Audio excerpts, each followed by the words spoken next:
Hey guys, welcome back to Guide Glimpse. In this video, let me show you a quick comparison between Jasper AI and ChatGPT. Now let's start this by discussing their focus.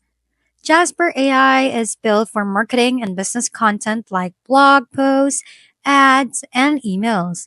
On the other hand, ChatGPT is a general purpose AI for conversation, problem solving, writing, coding, and more.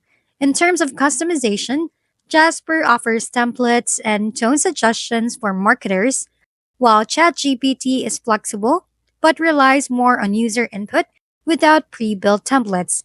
Now, for the features of the two, Jasper has over 50 templates for specific tasks, plus SEO tools. As for ChatGPT, it offers broader use but lacks specific business tools. So, how about the price and using the two AI? Jasper is premium for marketing features, while ChatGPT has a free version with a low cost premium option.